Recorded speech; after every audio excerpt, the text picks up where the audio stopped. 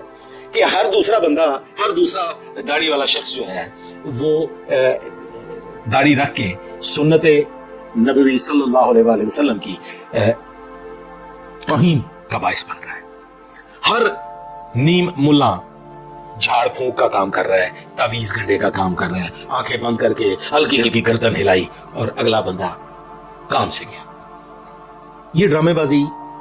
ہر اداکار کر سکتا ہے، لیکن اس کے لیے ضمیر فروخت کرنا پڑتا ہے، اور جب تک ضمیر زندہ ہے آپ اس قسم کے کام کر نہیں سکتے۔ آج ہی کے دن، اب سے چند گھنٹے پہلے، میں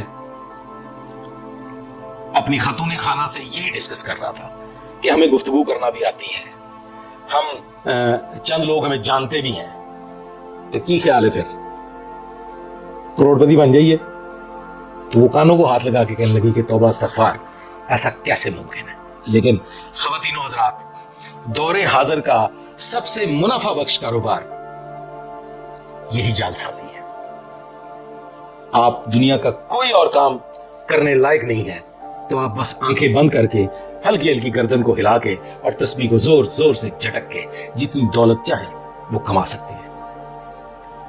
میں کوئی چیلنج دینے کے لیے نہیں آیا، اور نہ ہی میں شف سرکار کی کوئی توہین کرنے کا خواہش مند ہوں، اور نہ ہی مجھے اقرار الحسن کی ٹیم میں شامل ہونے کا کوئی شوق ہے۔ لیکن خواتین و حضرات، اس سے بڑا شوبدہ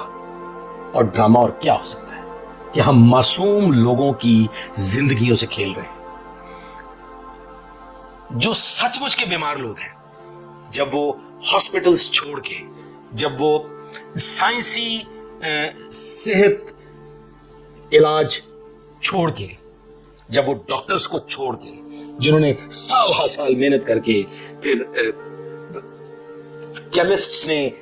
دوائیاں بنا کے، سائنسدانوں نے ایجادات کر کے جو میڈیسنز دریافت کی اور جو دوائیاں تیار کی اور ان کے ذریعے جو علاج کروا رہے ہوتے ہیں، وہ اس شف کے چکر میں اپنے مریض کی جان گنوا بیٹھتے ہیں۔ میں یہ سمجھتا ہوں کہ شاید یہ ڈکیتی سے بڑا جرم ہے۔ ڈکیت کسی ایک گھر کو لوٹتا ہے اور بالآخر انجام کو پہنچتا ہے، کبھی نہ کبھی پکڑا جاتا ہے۔ لیکن خواتین و حضرات، یہ جو ظالم لوگ ہیں، جو لوگوں کو روحانی طور پہ مفلوج کر دیتے ہیں، جو لوگوں کو حقیقی علاج سے دور لے جا کے شف کے چکر میں مبتلا کر کے ان کو موت کی آغوش میں دھکیل دیتے ہیں، تو خواتین و حضرات، یہ سیریل کلرز ہیں۔ یہ وہ کلرز ہیں جو ہمارے معاشرے کو دیمک کی طرح چاٹ رہے ہیں، جو آج کے اس جدید دور میں بھی لوگوں کو ذہنی طور پہ معوف کر چکے ہیں، ہیپنوٹائز کر چکے ہیں، اور معافی کے ساتھ اس میں ہم سب برابر کے شریک ہیں۔ وہ سینکڑوں کی تعداد میں وہ خواتین و حضرات جو شف جیسے کاروباروں کو بڑھوتی دینے کے لیے ان کاروباروں میں معاونت کر رہے ہیں اور جال سازی سے ان کے مددگار بن رہے ہیں، وہ جعلی بیمار، وہ جعلی اپاہج، جو جال سازی کے ذریعے لوگوں کو متاثر کر کے جنون بیمار لوگوں کی زندگیوں سے کھیل رہے ہیں، جب تک وہ ساتھی رہیں گے، جب تک ہمارا معاشرہ اس کے خلاف اعلان جنگ نہیں کرے گا، اس وقت تک ہم اس شہر سے نہیں نکل سکتے، اس وقت تک ہم اس کبھی چکڑ بند سے آزاد نہیں ہو سکتے۔ سینکڑوں نہیں، ہزاروں نہیں، لاکھوں کی تعداد میں خواتین اس جکڑ بند میں اس برے طریقے سے پھنس چکی ہیں کہ انہیں سمجھ ہی نہیں آ رہی کہ وہ معاشرے کو کس بھیانک انداز میں اور اپنی آنے والی نسلوں کو کس بھیانک انداز میں تباہی کی طرف لے کے جا رہی ہے۔ لیکن خواتین و حضرات، مجھے بھی آج کل خواب میں ایک بڑے پہنچے ہوئے بزرگ